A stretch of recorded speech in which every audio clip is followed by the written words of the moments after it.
Nora had been successful. You're hanging out at IBM doing your thing, staying there longer than any other former founder had done. So, what motivated you to go down this path of reincarnating this?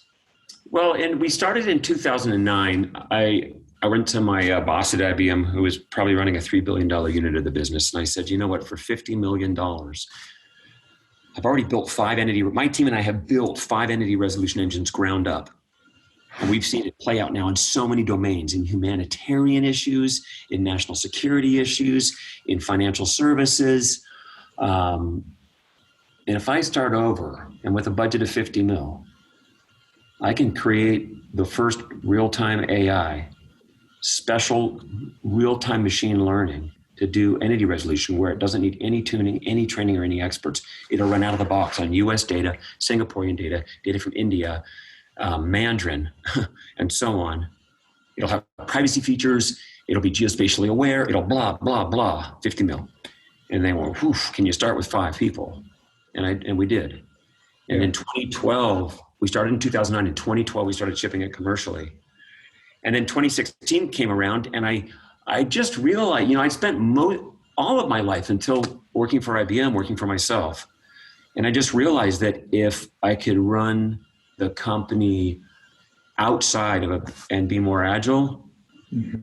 and just heavily invest we went back into stealth, even though we were commercial before 2016. We went back into stealth for a year and a half, and invested many more millions to make it dissolve under your tongue.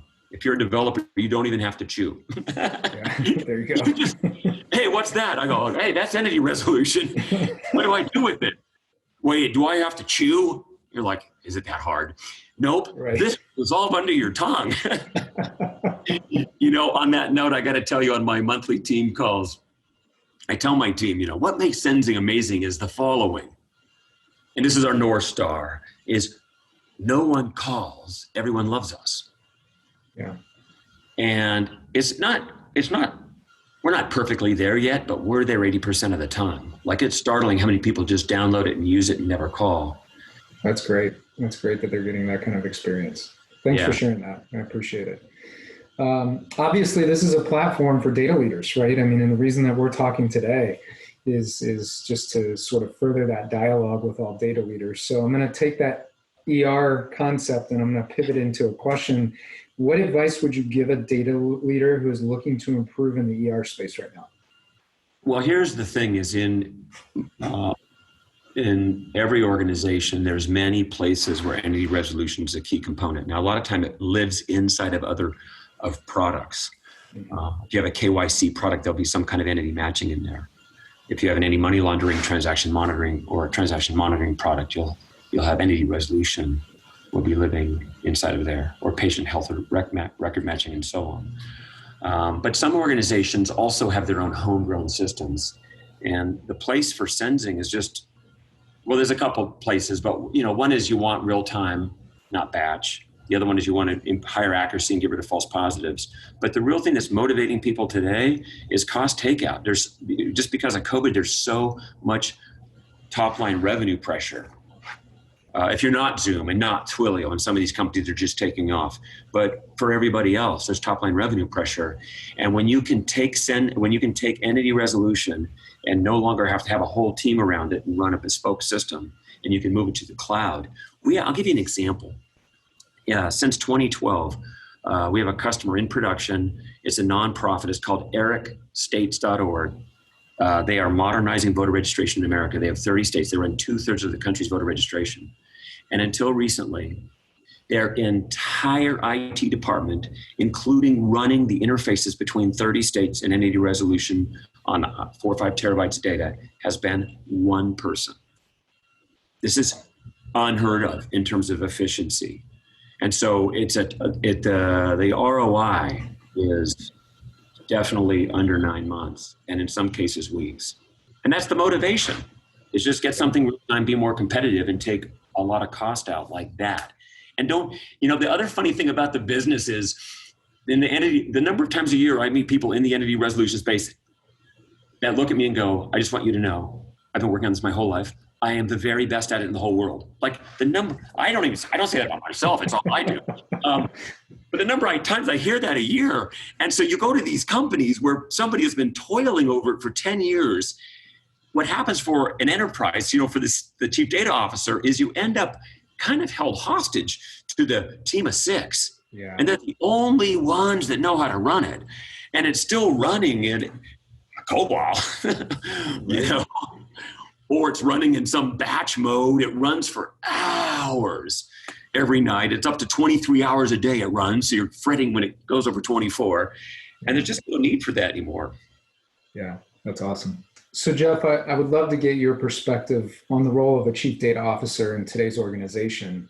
What attributes should that person bring to the table to uniquely support the data needs of their company? How should they be thinking and approaching problems and issues that come up?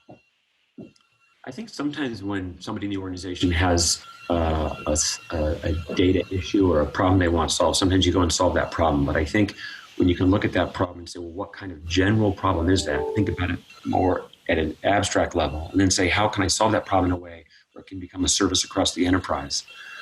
I think that's a better strategy when you can do that. And an example in the entity resolution space, it's really easy now to stand up an entity-centric microservice where anybody in the organization can just ping a central service and say, do we know this person or company? Do they have any relationship with the enterprise?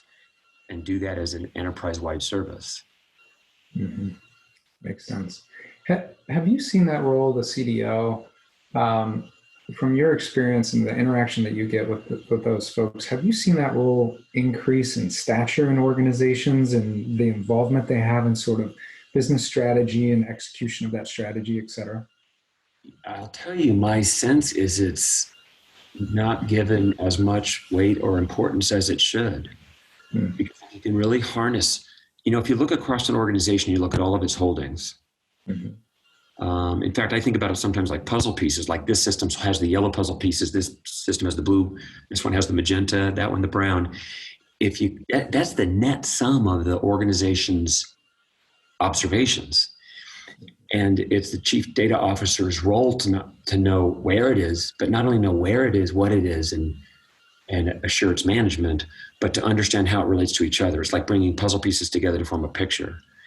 And when organizations can do that, their ability to make really high quality decisions, whether it's selling opportunities or reducing risk and fraud, I'm surprised the CDO role is not even more elevated. Yeah. But I certainly think we're beginning to see it move that direction, but unfortunately it might just be trailing where it needs to be current state based on what you've seen. That's good to know.